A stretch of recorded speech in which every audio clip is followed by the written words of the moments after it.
50 civil si es que están con el código.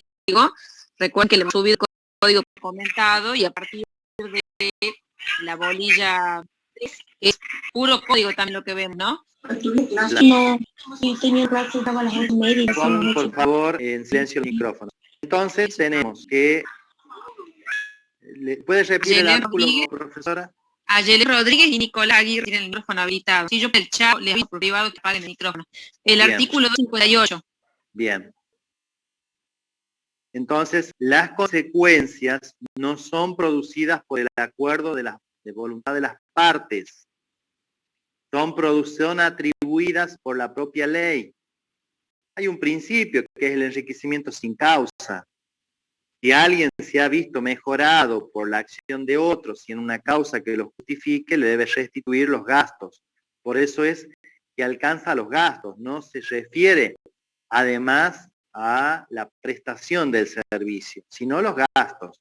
No es que yo al vecino le voy a cobrar, salvo que lo haya pagado al servicio, pero si lo hice yo no le puedo cobrar, aprovechar y decir, bueno, de paso, ya que estaba rota el grifo, de pronto, y como a mí no me gustaba mucho la fachada, y bueno, le pinté la casa, le remodelé esto, le hice un techito. No se trata tampoco de que es todo lo que se le ocurre, simplemente estamos hablando de aquellos gastos necesarios y urgentes que hacían a el mantenimiento de la propiedad.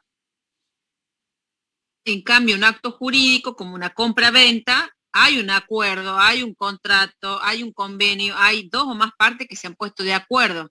No es y por eso la decisión legitima de una que pueda persona, ser cualquier objeto. Claro. El simple acto surge por la voluntad de uno de los sujetos que termina generando consecuencias jurídicas, pero no fue el fin. En cambio, los actos jurídicos tienen por fin crear, extinguir, modificar. Eso es tal vez, Ana Clara, a la pregunta que usted se refería, que no tiene consecuencias jurídicas. No tiene por fin crear inmediato producir consecuencias jurídicas. Las produce, pero no tiene por fin hacerlo. Es la ley, porque no hay acuerdo de voluntades, sino que es la ley la que le atribuye consecuencias jurídicas. Ahí hay una pequeña diferencia que tienen que verlo bien. Después, el objeto y la forma del acto. El objeto del acto jurídico siempre va a ser una prestación, que va a consistir en un dar, en un hacer, en un no hacer. Es muy similar al objeto de la relación jurídica. La forma es un cuarto elemento que se agrega, digamos, al clásico, digamos, a ese trípode que teníamos nosotros, la relación jurídica que era sujeto, objeto y causa. Acá en el acto jurídico tenemos los sujetos se convierten en partes, el objeto sigue siendo objeto, la causa ya no es causa fuente como en la relación jurídica, que es aquella causa que hace nacer a la relación jurídica, sino que es una causa fin, es decir, en qué se pusieron de acuerdo las partes para modificar, extinguir, transferir o ceder derechos y obligaciones, y la forma, que es el cuarto elemento en el caso del acto jurídico. La forma viene a ser cómo se exterioriza esa voluntad, y se exterioriza a través de en la forma se exterioriza mediante dos modelos. En aquellos en donde la forma está expresamente prescripta por la ley, que son los actos formales, o aquellos actos en donde la forma no está expresamente prescripta por la ley como condición de validez. Pero acá no deben confundir lo siguiente, que los actos sean informales, es decir, que puedan adquirir cualquier forma, no quiere decir que no tengan forma. La forma, como sinónimo de la exteriorización, puede ser una forma escrita, puede ser una forma verbal, para la configuración del acto. Y cada vez, ya acá hay una relación directa entre el valor, generalmente, ustedes van a ver, que a mayor valor del bien, objeto de la negociación, mayor exigencia en cuanto a la formalidad. Entonces, si ustedes quieren transferir una propiedad, un inmueble, se exige que sea bajo la forma escrita mediante un instrumento público, en donde interviene un fedatario público que se llama escribano. En cambio, si ustedes van a hacer la compra-venta de una lapicera, puede ser verbal, tranquilamente, la forma en la que se materializa ese negocio jurídico, o escrita no por un simple mensaje de texto, o un mensaje por Facebook, en donde uno hace la oferta, el otro hace la aceptación, se produce la transacción y ya está. ¿Quería decir algo, doctora? Que los no formales, las partes eligen las formas. En Claro, cambio, en no las quiere formales, decir la que ley, claro, pero no ellas quiere decir que eligen no la tenga forma. Tiene que tener una forma, porque todo acto jurídico tiene que tener una forma. Lo que sucede en los no formales es que no es una forma, no hay una forma obligatoria. Las partes pueden elegir tranquilamente la forma. En los formales, la ley impone una solemnidad o una formalidad específica según el acto jurídico. Claro. Y es muy simple, ahí tienen los inmuebles, tienen el testamento, exactamente, tiene que ser formal, porque está disponiendo de los bienes. Y dentro de esos bienes hay bienes inmuebles, puede haber bienes muebles registrables, como los vehículos, los motovehículos. Entonces, generalmente ustedes van a ver eso, que a mayor valor del bien, mayores son los requisitos de exigencia en cuanto a la formalidad de la materialización del negocio. Bueno, por lo menos hoy hubo una actividad mucho más participativa de ustedes. Me agrada porque quiere decir que están leyendo, que están estudiando y es la forma, hablando de forma, de aspirar a aprobar la materia.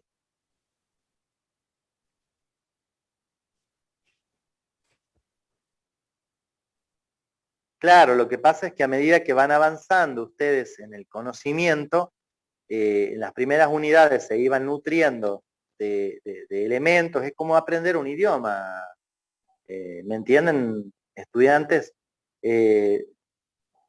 Al comienzo cuesta, porque primero tengo que aprender la palabra, después los números, después armar una oración, pero ya a medida que voy aprendiendo a hablar y ya voy sabiéndome expresar y pudiendo establecer un diálogo, estoy haciendo una comparación, ya me es más fácil la comunicación. Y bueno, pero eso no viene de arriba, no es que me siento y de pronto me va a venir una inspiración y voy a aprender y como una especie de iluminación y me va a llegar el conocimiento jurídico. Esto es silla y horas sentados, estudiando, leyendo, comprendiendo, analizando. Es así, no hay otra. Y a partir de ahora, todo lo que van a ver son cosas de la vida diaria, cosas que salen en los diarios, cosas que les pueden suceder a ellos, lo llevan a la práctica, a lo que están aprendiendo a partir de la unidad 3.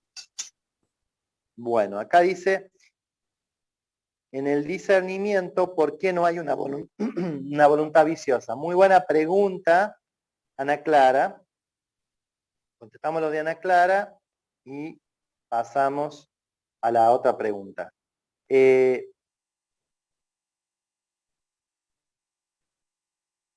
Palabra, me imagino que es palabra. Bueno, primero vamos con la pregunta de Ana Clara. El discernimiento, a diferencia de la intención y de la libertad, tiene dos estados. O está o no está presente. Por eso es que ustedes van a ver en los textos que se habla no de vicios del discernimiento, sino de causas optativas, causas que lo excluyen. La minoridad, la falta de salud mental excluyen, y la falta de conciencia excluyen el discernimiento, lo eliminan. No es que hay un discernimiento herido, lo matan para que lo traduzcamos, ¿me entienden? En cambio, la intención y la libertad sí pueden tener vicios. La intención tiene el vicio del error y del dolo, en donde o la persona cae en error propio o en el dolo otro la hace caer en error, o sea, la engaña, pero no hay una privación de la voluntad. Hay una voluntad, pero esa voluntad está alterada, está torcida. Por eso no es lo mismo que en el discernimiento. Y en la libertad pasa lo mismo. El vicio de la violencia física o la violencia moral o amenaza también modifican el cauce, ¿me entienden? Háganme cuenta ustedes que en el caso del discernimiento tenemos un canal donde corre agua y le ponen una compuerta y la traban al agua, no pasa más el agua, esas son las causas optativas. En cambio, en la intención y en la libertad tendríamos un canal que es desviado de su curso, se levanta otra compuerta y va por otro lado, entonces ya cambia el sentido de lo que la persona quiso originariamente. Que si no hubiera habido error o dolo de un tercero, amenaza o fuerza aplicada sobre la persona, seguramente no hubiera realizado el acto en el sentido que lo hizo. Hacia eso vamos. Después, no hay voluntad viciosa, ya les dije. Los modos de ineficacia. Los actos jurídicos son ineficaces cuando no pueden producir los efectos que estaban destinados a producir.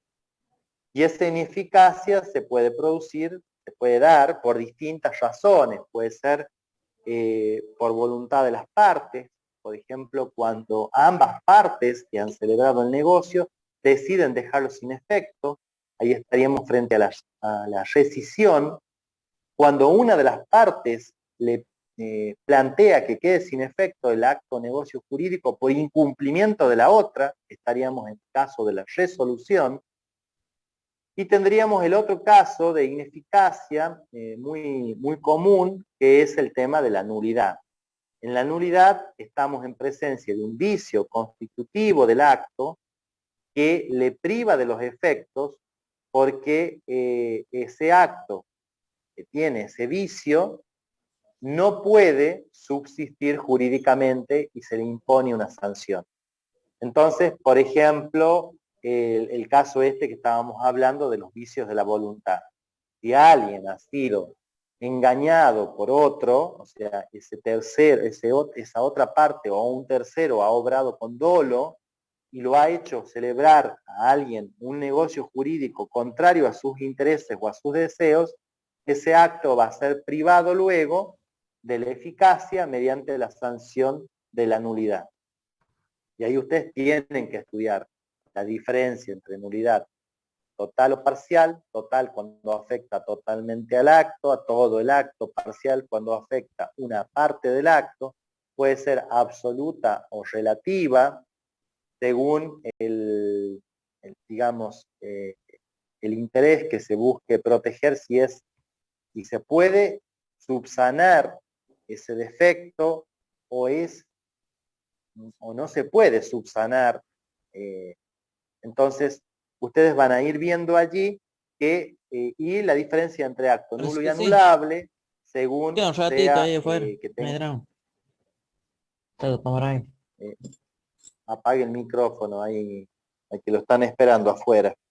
Entonces, y nulo y anulable, según la nulidad en sentido general, es desde el inicio mismo del acto, o sea, el acto ya nació con un defecto que es, digamos, ostensible, que se puede advertir claramente, o se hace necesario una investigación para determinar la existencia del vicio o defecto que lo hace impropio a ese acto para el destino que estaba pensado realizar, que en ese caso sería la anulabilidad.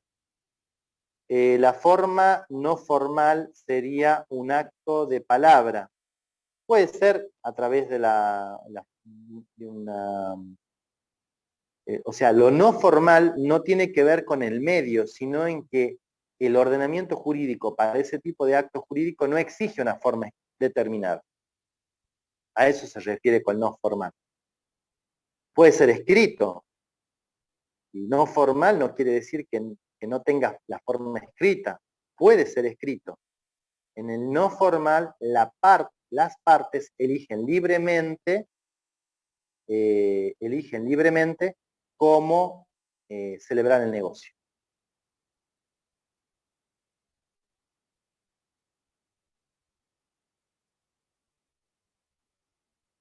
Bueno, las personas con capacidad, a ver, falta de edad. ¿Las personas con capacidad restringida tienen discernimiento o no? ¿Cómo los considera la ley en ese aspecto? Bueno, esto tiene que ver con el tema de un cambio de paradigma en materia de capacidad, que es la capacidad progresiva. La capacidad restringida, justamente si le dice capacidad restringida, le está reconociendo discernimiento. No le va a reconocer discernimiento para cierto tipo de actos. A medida que va desarrollándose, puede ir adquiriendo ese grado de madurez. ¿Me entienden? O sea, por eso es que la capacidad se va dando de manera progresiva. A partir de una determinada edad ya puede, hasta una determinada edad no puede realizar ningún acto jurídicamente válido. A partir de una determinada edad ya puede empezar, por ejemplo, los 13 años para los actos lícitos, ya empieza. A partir de allí ya deja de ser incapaz absoluto y pasa a ser incapaz relativo. Y puede ir adquiriendo autorizaciones. Y en esas autorizaciones va adquiriendo discernimiento. Ahí el alumno pregunta ejemplos de personas con capacidad restringida, que es lo que habíamos explicado 2 clases pasadas atrás.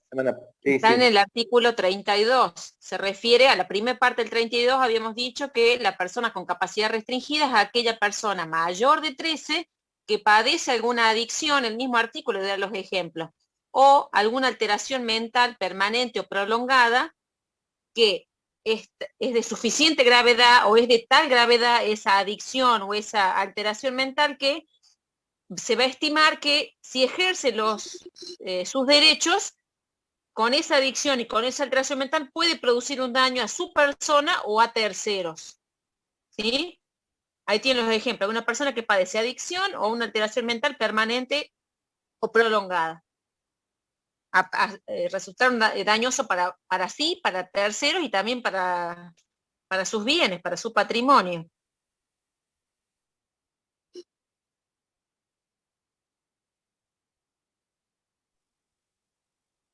Muy bien. ¿Alguna otra pregunta?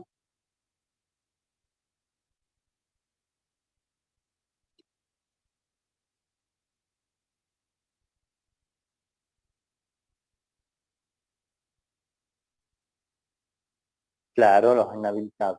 Con respecto a la nulidad, los efectos es volver las cosas al estado anterior, sí, eso es entre las partes. Pero respecto de terceros, también hay efectos, y esos efectos también los alcanzan a esos terceros, mientras no sean terceros de buena fe y a título oneroso. Son las únicas 2 excepciones. Si el tercero es de mala fe, pierde el bien, por ejemplo. ¿Qué significa eso que vuelve las cosas al estado anterior? El acto jurídico se cae. Y si se cae el acto jurídico, no hay razón jurídica por la cual yo sostenga el bien que me entregaron. Lo tengo en mi poder. ¿Sería la persona declarada incapaz por sentencia judicial? Sí, las personas declaradas incapaces por sentencia judicial, a diferencia del sistema anterior, ya no hay una incapacidad, digamos, total y absoluta como era antes la regla.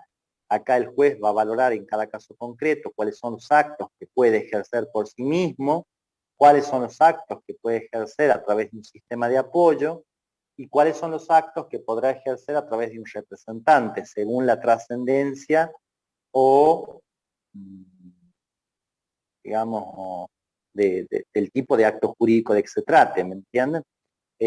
Puede suceder, no necesariamente que sea la persona por nacer, pero puede suceder que una persona la causa de una enfermedad mental grave y permanente no pueda dirigir en absoluto su persona ni administrar sus bienes. Y en ese caso se optará por la designación de un representante que sustituya la voluntad de la persona con la debida rendición de cuenta de los actos, todo lo que hace, y va a ser, por supuesto, todo esto sometido a un control por un plazo, en un plazo, digamos, va a poderlo ejercer por un periodo de tiempo y luego va a tener que ser revisado todo lo que él ha hecho.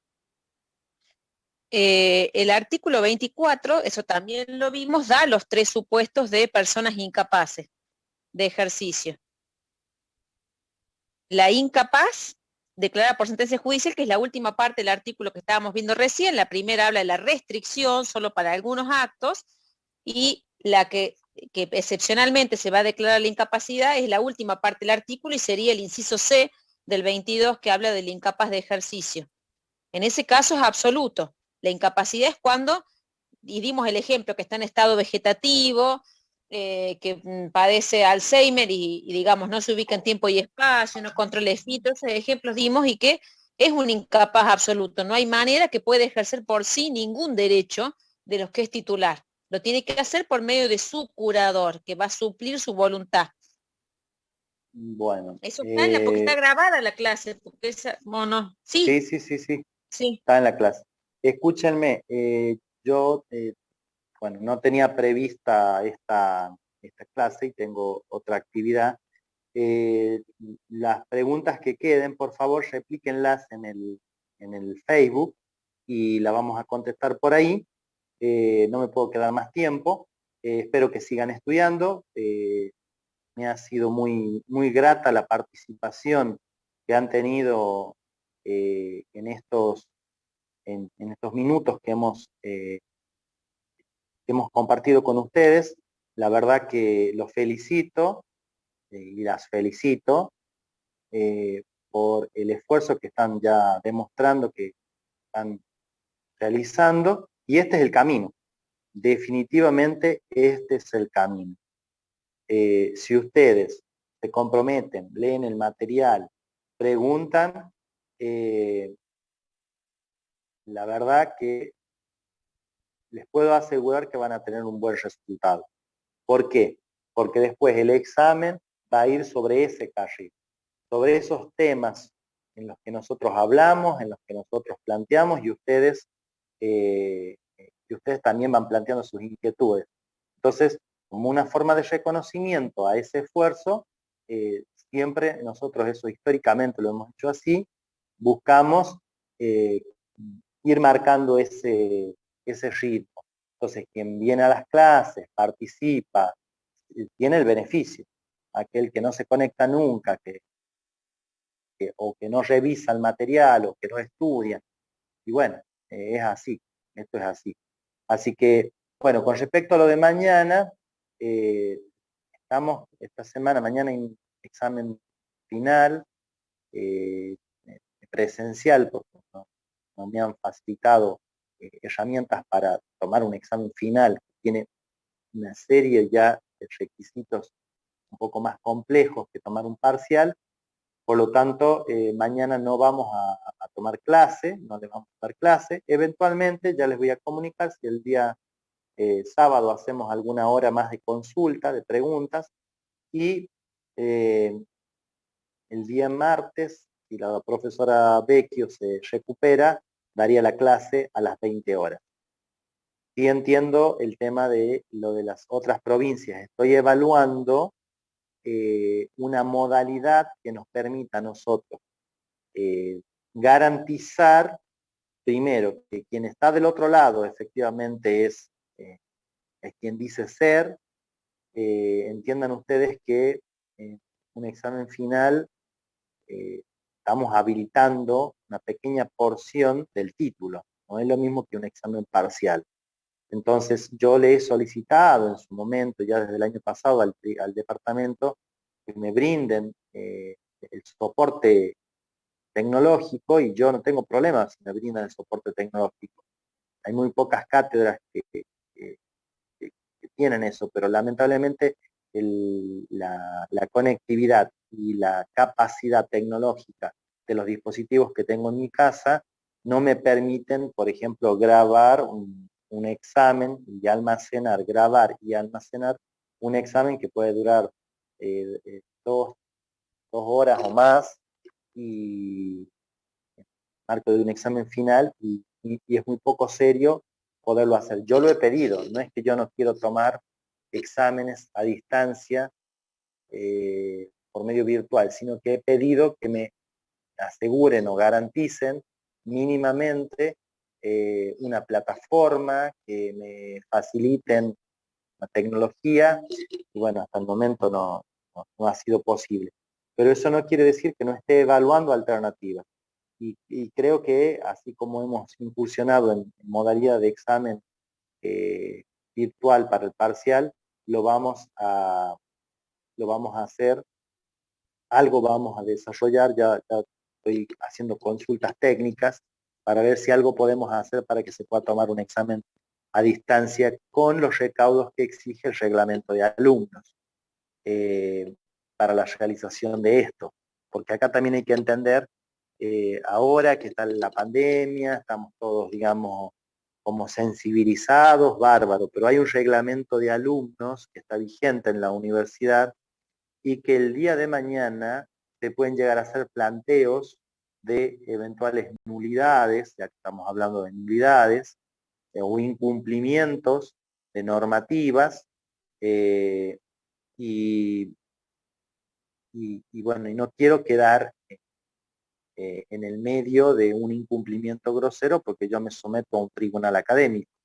Entonces, el miércoles que viene es el parcial, 19 horas. Por lo tanto, pero sí les puedo asegurar que estoy viendo alternativas. Y con respecto al examen en final, sí es presencial y con una modalidad de examen como se venía realizando. Les tengo que dejar, disculpen, pero las consultas que han quedado, las preguntas que han quedado, colóquenlas ahí en el chat del Facebook, y las contestamos. Muchísimas gracias, profesora Coaglia, por hacer su tiempo también, hacerse tiempo para acompañarnos, y bueno, y sigan así en ese camino. Que tengan muy buenas noches, que estén muy Buenas bien. noches, nos vemos, hasta luego. Hasta luego.